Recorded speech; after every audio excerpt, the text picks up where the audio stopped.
It is good to see the two of you this movie. You had me, Melissa, when I tell you, when you said, nay, K, chickapee, it's a tay in the wind. I was like, Jodie Foster is going to be texting someone I know. That Nell reference? Please tell me. Oh my God. I know I was like, Jodie, it's nothing but love. It's nothing but love for Jodie Foster. Oh my God. Octavia, did she surprise you with that on set? Everything was a wonderful surprise. But that one, they would have alts. And it was like, they just kept getting better and better. It was just, that one though was magic. I mean, I was tears in my face. I was like, this woman. But that's the exact kind of stuff that I'm like, surely this isn't gonna make the movie. And then when it does, I'm like, oh my God. Tay in the wind. A tay in the wind. Listen, what it does though, I mean, because the movie is of course about female superheroes. It is about superheroes who happen to be female, but it is also about sisterhood and friendship. And it really made me curious about how the heck you two actually met. 20, do you remember? You go. Well, no, I'm gonna say this. Tate Taylor is our common thread, our common denominator, and he was doing the Groundlings with Melissa and Ben. So I would go and watch them in their shows, and it was just, I mean, I got to discover gold way back then, you know. But that was like 25. We've been friends for over 25 years. Yeah. Unreal. And so you of course, I mean, I've been to the performances at the Groundlings. I know how you feel like if you go to enough shows, you feel like you know those performers, right? Were you fast friends? Like who approached who after the show and was like, you know what, you really are. Octavia, you are really killing it up there, girl. Oh, absolutely. Because honey, I mean, you guys are seeing what I saw 25 years ago. Mm-hmm. I saw all of this talent 25 years ago, and you only need to see her perform once. Let me tell you, when I would go on Sundays, they would be lined up around the block to see her, around the block. See? Yeah. See, and now they line up around the block to pay for tickets to see the both of you.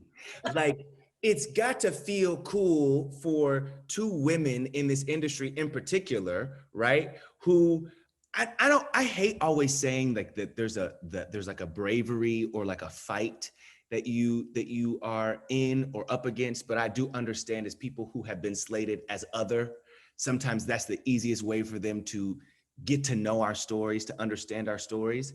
But it is cool to see you two have this genuine connection, and I know have been backing each other since day one. That is for sure. That's for sure. And it's also like, she's never been different a day in her life than she was when I first met her. And I think you were still doing marketing meetings. And it's just always been support. She's always been so ungodly talented. And yeah, we just clicked immediately. I mean, we clicked from day one. She's one of the funniest people that we know. And like, to get to do this, like we did little things together, but like to get to go to work with one of your dearest friends and like do it with your husband and like have all these great people and Bobby and Jason and Palm. And it's just, you know, it just felt like a fever dream. Like at one point you're like, is that my job? Really? They gonna pay me for, okay, if you say so. All right. Listen, I feel that way. You know, I can't believe that we're approaching now with the 10-year anniversary of Bridesmaids. I imagine that also was, you know, one of those moments. And this moment in particular, Octavia, you know what I'm about to do, don't you? You know I'm about to take her on a journey. You know, we're going on a journey. We're going on a journey. We are there. and I'm gonna hold it here for you. I'm gonna hold it here for you. Nobody should ever wear that sandal for real. That and a kanga, I had no right. I had no business. No, all of it, all of it. That heat from the undercarriage. Do you hear me? Please, will you just break down the scene? Give me, you walk on set and you were like, I got something that's about to knock. He don't even know. I don't think we knew what we were going to do. It's first of all, I remember that scene in the plane because watching Kristen Wiig, every single take, do it differently. Every single time was more amazing. Like you literally, and I know really, we were all from the Groundlings together. We'd all been friends. And we were like, I don't know if anybody's going to see this thing. This is what we've been doing on this little stage in LA for so long. And then like nothing was planned. Paul would be like, get up and go to the bathroom. And that's how that happened. And it was just it was all so free and everything was so, you were so encouraged to make an ass of yourself.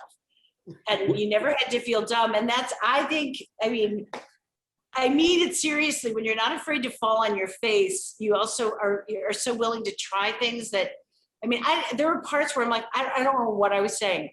It was like, I don't remember saying things. I'm like, did I talk about my undercarriage? Like what? I've never used that word before. I mean. No, what am I bringing it up in conversation? Octavia and I are always talking about it. No. Right? Please, Octavia, tell me that you were a fan. I mean, there has been now this thing called the bridesmaid effect in film and pop culture, where now after that movie, we saw more women, and in particular, more women in comedies without the presence of their boyfriend or their father or an uncle or, you know, the male counterpart. Please tell me that you're aware of this effect. Oh, honey, are you kidding? I was a fan of all involved with that film. I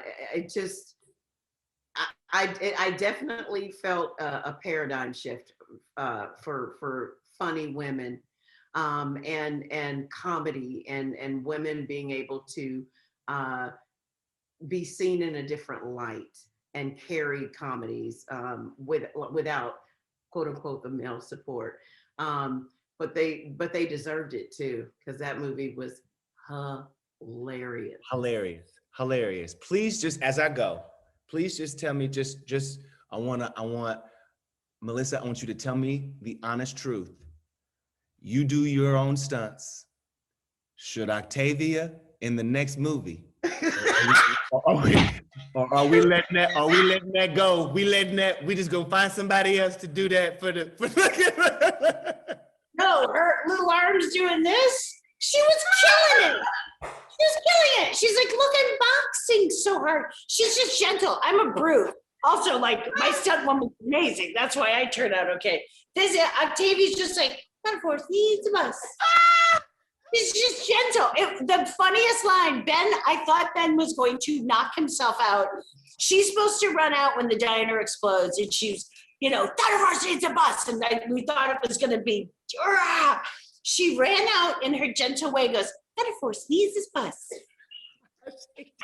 And I thought, oh my God, do I not have a fountain bone in my body? I was like, Rah! And she's just gentle. We were the crew and Ben. Ben was like down on his like hands and knees laughing, and he goes, is that your fury? And she's like, that was rather forceful. Look at her, please. Look at her. Oh, it was, wow, it was perfect. Octavia, have you hung up the gloves, or that, you know, are you done with the stunts? What you think? You know, I'm gonna do what I need to do. Oh, if we get to do another one, I'm just gonna make it all wire work, and I'm just gonna like watch. I heard about the ooh. Listen, ladies, this has been what a Friday evening. Thank you so much for being such light for such joy. Really, I mean, the two of you on camera was awesome, but the light that you both bring individually and in separate projects, it's incredible. I'm so glad that we're here to see it.